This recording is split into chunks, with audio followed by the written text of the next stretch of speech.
नमस्कार दोस्तों। चीन को हर तरीके से जवाब दिया जा रहा है। डिजिटल स्ट्राइक उन्हीं में से एक बड़ा कदम है।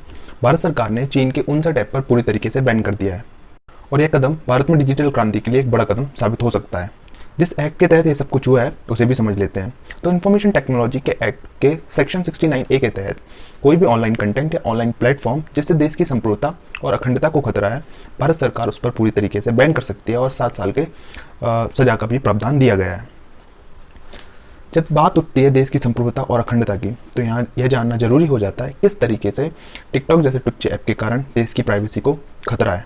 दोस्तों, मैं आपको यहाँ पर कुछ फैक्ट बताऊंगा, आपको बस उन्हें ध्यान से सुनना है।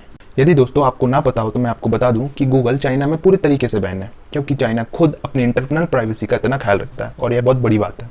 दोस्तों, यदि मैं एक सर्वे की बात करूं तो जनरली जो ऐप होते हैं वो 57% तक का एक्सेस आपके फ़ोन में इंस्टॉलेशन के वक्त मांगते हैं, लेकिन चाइनीज़ जो ऐप हैं वो 90% तक का एक्सेस आपके फ़ोन में इंस्टॉलेशन के वक्त ले लेते हैं। अब यह तो बात हो गई जनरल नॉलेज की।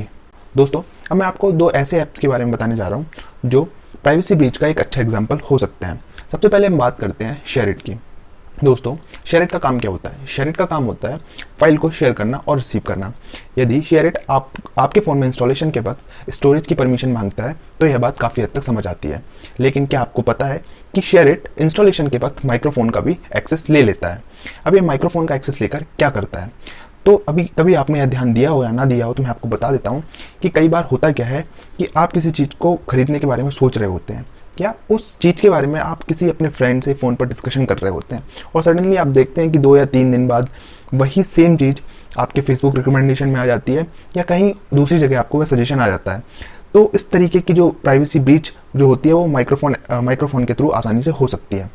दोस्तों, कई बार क्या होता है कि कुछ ऐप ऐसे होते हैं जो इंटरनेट की कनेक्टिविटी लेकर बैकग्राउंड में अपना काम करते रहते हैं और हमारा जो डेटा है वो अपने ठिकानों पर पहुंचाते रहते हैं। अब यदि मैं बात करता हूं दूसरे एप्लीकेशन की, जूम की। कोरोना में लॉकडाउन हुआ और जूम का बहुत ज़्यादा उपयोग हुआ और इसके ज़्यादा उपयोग के कारण ही ये सवालों में घिरा रहा। वॉशिंगटन पोस्ट की एक सर्वे के अनुसार जूम यूज़ करने वाले 1000 लोगों के वीडियोस इंटरनेट पर अपलोड थे। जब वॉशिंगटन पोस्ट ने उन लोगों से मिलने की कोशिश की जिनके वीडियोस इंटरनेट पर अपलोड हैं, तो उन्होंने कहा कि उन्हें नहीं पता कि इंटरनेट पर उनके वीडियोस कैसे पहुंचे। दोस्तों, तो यह तो बात हो गई कि यह ऐप किस तरीके से हमारी प्राइवेसी को खतरे में। दोस्तों, हम बात करते हैं कि किस तरीके से चाइना हमारे डेटा को उसके फ़ायदे के लिए यूज़ करता है।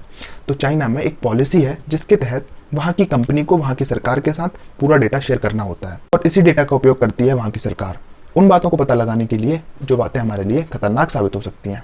हाल ही में अमेरिका में हुआ साइबर अटैक इसका सबसे अच्छा उदाहरण हो सकता है। ऐप पर यह बैन आज की प्रोसेस नहीं है, यह 2017 से चल रही है। हमारे देश की कई खुफिया एजेंसियों ने बहुत पहले से इन ऐप्स के लिए हमें आगाह कर रखा है। यदि मैं आपको कुछ प्रिकॉशंस बताऊं कि आप ये प्रिकॉशंस रख सकते हैं, तो मैं आपको बताना चाहूँगा कि कभी भी यदि आप पेमेंट करते हैं तो हमेशा इंडियन गेटवेज को प्रेफर करें, जैसे कि भीम हुआ, तेज। हमेशा ऐसी एप्लीकेशंस को यूज़ करें जो ऑथराइज्ड हैं और इंडियन है। यदि कोई एप्लीकेशन इंस्टॉल करते वक्त बेवजह की परमिशंस मांग रही है तो उसका यूज़ करने से बचें। दोस्तों, साइबर सुरक्षा केंद्र करके एक बहुत अच्छी गवर्नमेंट वेबसाइट है जिसको आप अपने फ़ायदे के लिए विजिट कर सकते हैं, जहाँ पर रेगुलरली जो हमारी इंडियन गवर्नमेंट है वो कंटेंट सिक्योरिटी से रिलेटेड कंटेंट प्रोवाइड कराती रहती है। वहाँ पर ऐसे बहुत से टूल पहले से ही अवेलेबल हैं जो आपको इस तरीके के अटैक से बचा सकते हैं। यदि मैं बात कर लूँ यूएसबी प्रतिरोध एक ऐसा टूल है जो आपकी पेन ड्राइव या एक्सटर्नल डिवाइस को आपके फ़ोन में कनेक्ट करते समय सिक्योर रखता है। यदि मैं बात करता हूँ ब्राउज़र JS गार्ड की, तो ये JS, जावास्क्रिप्ट और HTML के जो साइबर अटैक्स हैं उनसे आपके सिस्टम या आपके फ़ोन को प्रोटेक्ट कर सकता है।